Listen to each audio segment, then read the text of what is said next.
Vandag is donderdag 30 Oktober en hierdie week wandel ons binne ons gemeente se vierde waarde van om voortdurend te vernuwe. Ons het Laasondag wat verby was, stilgestaan by Hervormingssondag en ons het saam gedink oor die diep betekenis van reformatie en wat dit vir ons beteken as Stellenberg gemeente, van wat dit beteken om voortdurend te vernuwe. En soos is hierdie weeks verder op reis om na te dink oor vernuwing. En vandag staan ons stil by die vernuwing deur die Heilige Gees. Jy sien, die Heilige Gees is die bron van voortdurende vernuwing, wat ons lei, wat ons vertroos en wat ons krag gee om God se wil te doen. En deur die Gees word ons innerlik vernuwe, selfs wanneer ons uiterlik uitdagings ondervind.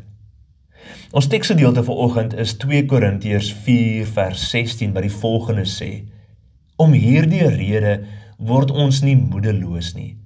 Al is ons uiterlik besig om te vergaan, innerlik word ons van dag tot dag vernuwe.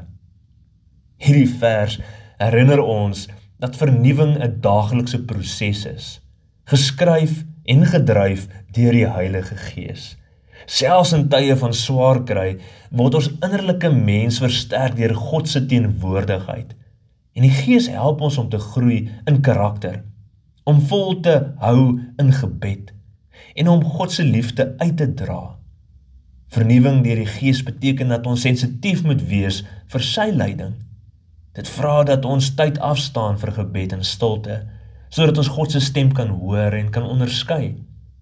Laat ons die Gees toelaat om ons te vernuwe, sodat ons met krag en vreugde kan leef. Kom ons bid saam. Here, dankie vir die Heilige Gees wat ons kom vernuwe. Vul ons met die teenwoordigheid en lei ons in u waarheid. Vernuwe ons innerlike mens dag vir dag, sodat ons u wil met blydskap kan doen. Amen.